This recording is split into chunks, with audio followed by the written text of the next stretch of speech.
Hey everyone, what's up? Welcome back to the channel. I hope you're doing alright. If you're not, hopefully we can turn that mood around today. Anyway, before we get into the video, I really just want to clarify that this video is going to be pretty different from the kind of content you've come to expect on the channel. Don't worry, it's not replacing my usual upload for the week.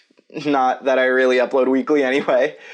But, you know, if this kind of educational and history style of content isn't what you signed up for, I totally get it. That said, while I am basically making this video for class, this is still a topic I care a lot about, and I felt like it would do a disservice to the whole point of the video if I just left it on private, because, I don't know, I just really care about this stuff. So, with all that out of the way, let's chat. Here's a fun fact for you. German Americans make up the largest ethnic group in the United States, having a plurality of the population in 23 states and making up about 16% of the total population. I mean, just look at this map! Now, if you're like me, you may be wondering, okay, so where's the influence of German culture in all these places? And that is a great question, and one that honestly takes a bit of a history lesson to fully address. Back before the turn of the 20th century, German was the second most popular language in the United States. Not Spanish, not Italian or Chinese, but German. In fact, it was so widespread that German was going to be the official secondary language of the United States. Like, just think about that. Granted, there is no official language of the United States, so really all of those can be boiled down to glorified rumors. But it's still fascinating to think that we went from having a language so widespread that it was going to be required to print government documents in German to less than 5% of high schools nationwide offering it as a course. And there are 9 states where less than 10 high schools offer German as a foreign language. Like, granted, one of those is Hawaii, so like, you know, fair. But one of those is South Dakota, which has a 37% population of German Americans, but yet only 2.7% of high schools offer German as a language. What? Now, I did take German in high school because I was lucky enough to go to one of the 6.8% of high schools in Illinois that taught it. I wish they would add just a little more. I think the number would be just a little bit funnier. Or like a lot more so we don't like lose my language in the United States, but hey, whatever works. But seriously, are you starting to understand just how lopsided these numbers are? So, yeah, if you couldn't tell, the numbers are just a little lopsided. For comparison, French is offered at more high schools in every single state, with 2 exceptions. Those being Minnesota, where French and German are offered at 57 schools equally, and South Dakota, because South Dakota just doesn't teach foreign languages, I guess. But I bring up French because only 10 million Americans identify as being of French descent, whereas 50 million Americans identify as being German. Like, the numbers just don't add up there. All of that is to say that, yes, obviously something happened to cause all this. So, let's jump back in time and talk about the World Wars. 1918. The Great War is almost over, and the United States has, for the most part, attempted to stay neutral. Why, you may ask? Well, there's a few reasons, but one of the more political ones was that there were just so many Germans, like 8 million to be exact.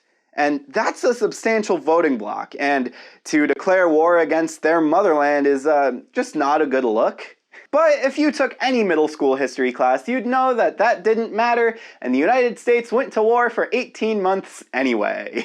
Not that we really needed to. Most historians will tell you that the war was practically won by that point anyway. But hey, America! Fuck yeah!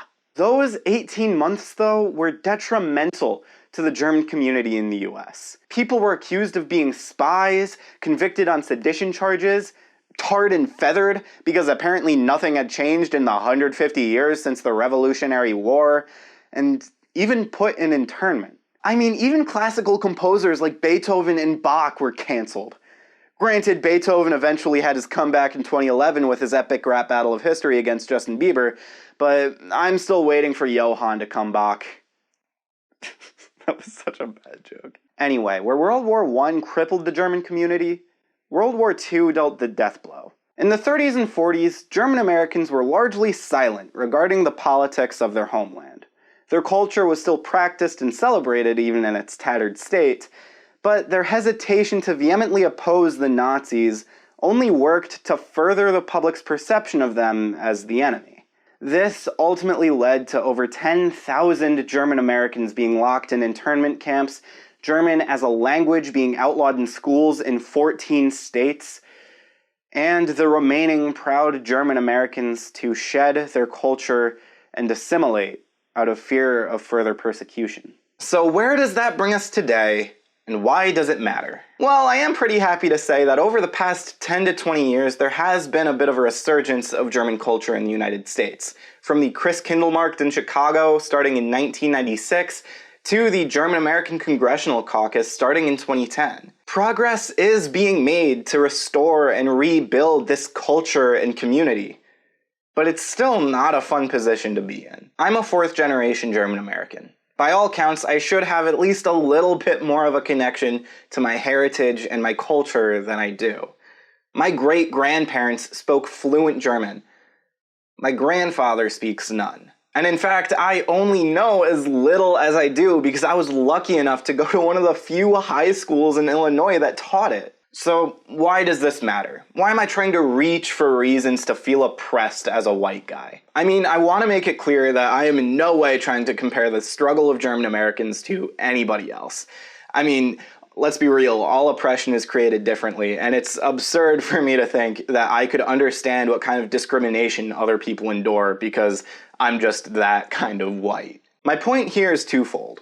First off, for the white people out here talking about white pride and why there's no White History Month, it's because we killed it. We killed our history and our culture. And I'm not just talking about Germans here. I mean, I grew up surrounded by peers who saw their ethnicity and saw their history as nothing more than just points on a spreadsheet. Just a bunch of numbers that add up to nothing because we decided it wasn't necessary anymore. And for my last point, culture is important. Community is important. We're lucky enough now in the age of the internet that we don't have to rely on physical communities to preserve our cultures. But that's not always enough. One of the calling cards of a culture being lost is its use of language, or lack thereof. And according to the United Nations Educational, Scientific, and Cultural Organization, there are around 6,700 languages spoken around the world. And around 40% of them are at risk of extinction. The erasure of German culture in America is only a template to how others can be destroyed in the future. And it's important to learn from our history so we can prevent that from happening to anyone else. Because once it's gone, it's nearly impossible to get back. I don't really know how to end this video, so I'll just leave you with this. I'm sure by this point we've all heard about the Great American Melting Pot. Our country is an awesome combination of cultures and communities that can come together to create something really special.